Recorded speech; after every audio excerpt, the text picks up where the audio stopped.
1. The Andonic Aborigines.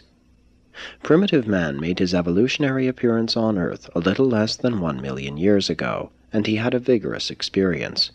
He instinctively sought to escape the danger of mingling with the inferior simian tribes, but he could not migrate eastward because of the arid Tibetan land elevations, 30,000 feet above sea level. Neither could he go south nor west because of the expanded Mediterranean Sea, which then extended eastward to the Indian Ocean, and as he went north he encountered the advancing ice. But even when further migration was blocked by the ice, and though the dispersing tribes became increasingly hostile, the more intelligent groups never entertained the idea of going southward to live among their hairy, tree-dwelling cousins of inferior intellect.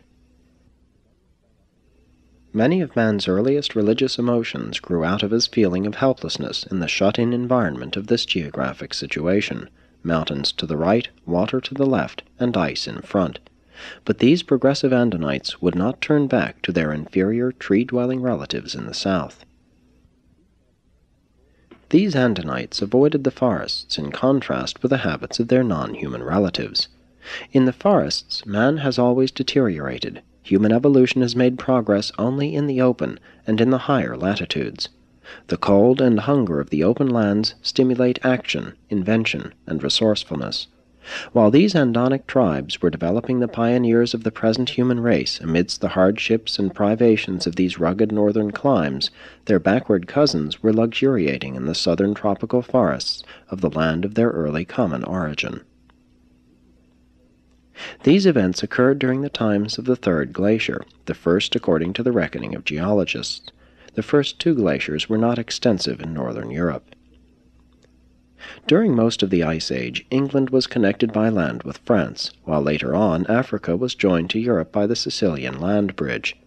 At the time of the Andonic migrations, there was a continuous land path from England in the west on through Europe and Asia to Java in the east, but Australia was again isolated, which further accentuated the development of its own peculiar fauna. 950,000 years ago, the descendants of Andon and Fonta had migrated far to the east and to the west. To the west they passed over Europe to France and England.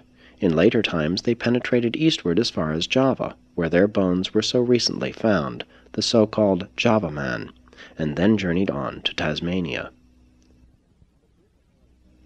The groups going west became less contaminated with the backward stocks of mutual ancestral origin than those going east, who mingled so freely with their retarded animal cousins. These unprogressive individuals drifted southward and presently mated with the inferior tribes. Later on, increasing numbers of their mongrel descendants returned to the north to mate with the rapidly expanding Andonic peoples, and such unfortunate unions unfailingly deteriorated the superior stock. Fewer and fewer of the primitive settlements maintained the worship of the breath-giver. This early dawn civilization was threatened with extinction.